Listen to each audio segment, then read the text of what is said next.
Most couples fight about money, about chores, about time, family, priorities. But underneath almost every recurring argument, the Stoics would point to something deeper, a disconnect that started long before the argument itself. Intimacy isn't just an act, it's a form of communication that resolves what words alone often can't.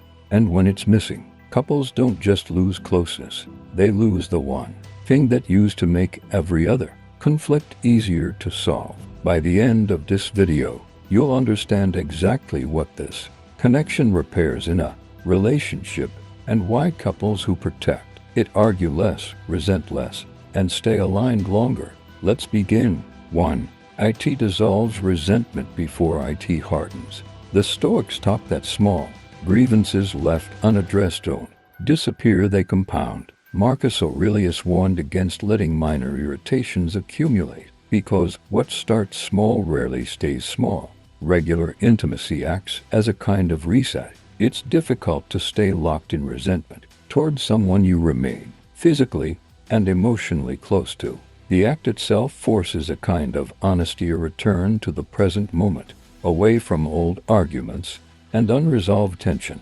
Couples who let this connection fade often find that small irritations don't get resolved.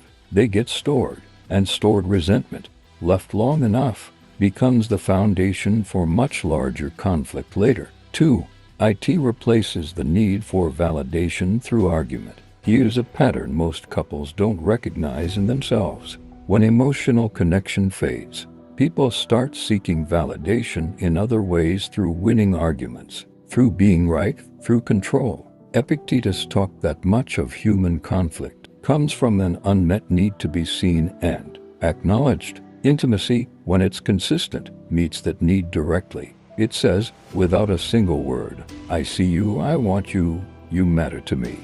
When that need is met elsewhere, in genuine connection, couples stop needing to extract validation through conflict. Arguments that once escalated into full-blown fights start resolving faster, because neither partner is fighting to feel valued, they already feel it. 3.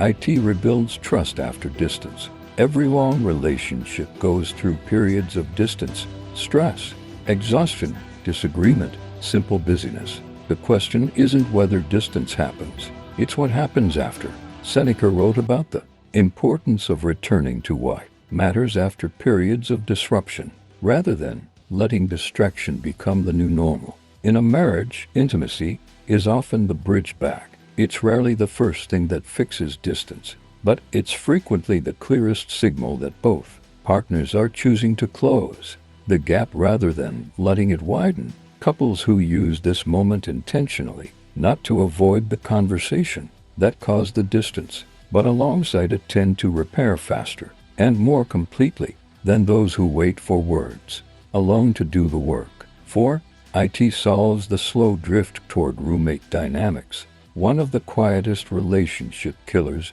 isn't betrayal, it's drift to people slowly becoming co-managers of a household instead of partners in a marriage.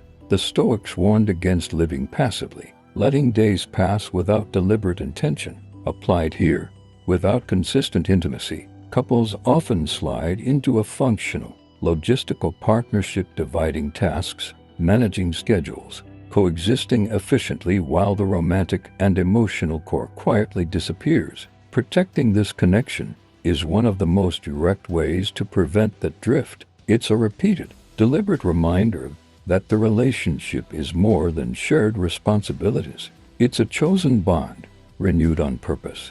5. IT reinforces security without words. Words can be doubted, promises can be broken, but consistent, intentional closeness communicates commitment in a way that's difficult to fake and easy to feel. Marcus Aurelius often reminded himself that actions reveal character more reliably than intentions. In a marriage, intimacy is one of the clearest recurring actions a couple has, and its presence or absence tells both partners more honestly than any conversation could where the relationship actually stands. When it's protected and prioritized, it becomes a quiet but constant form of reassurance This is still safe. This is still chosen. This still matters. The Stoics never separated the physical from the philosophical. Every consistent action, they believe, shapes character and strengthens what matters.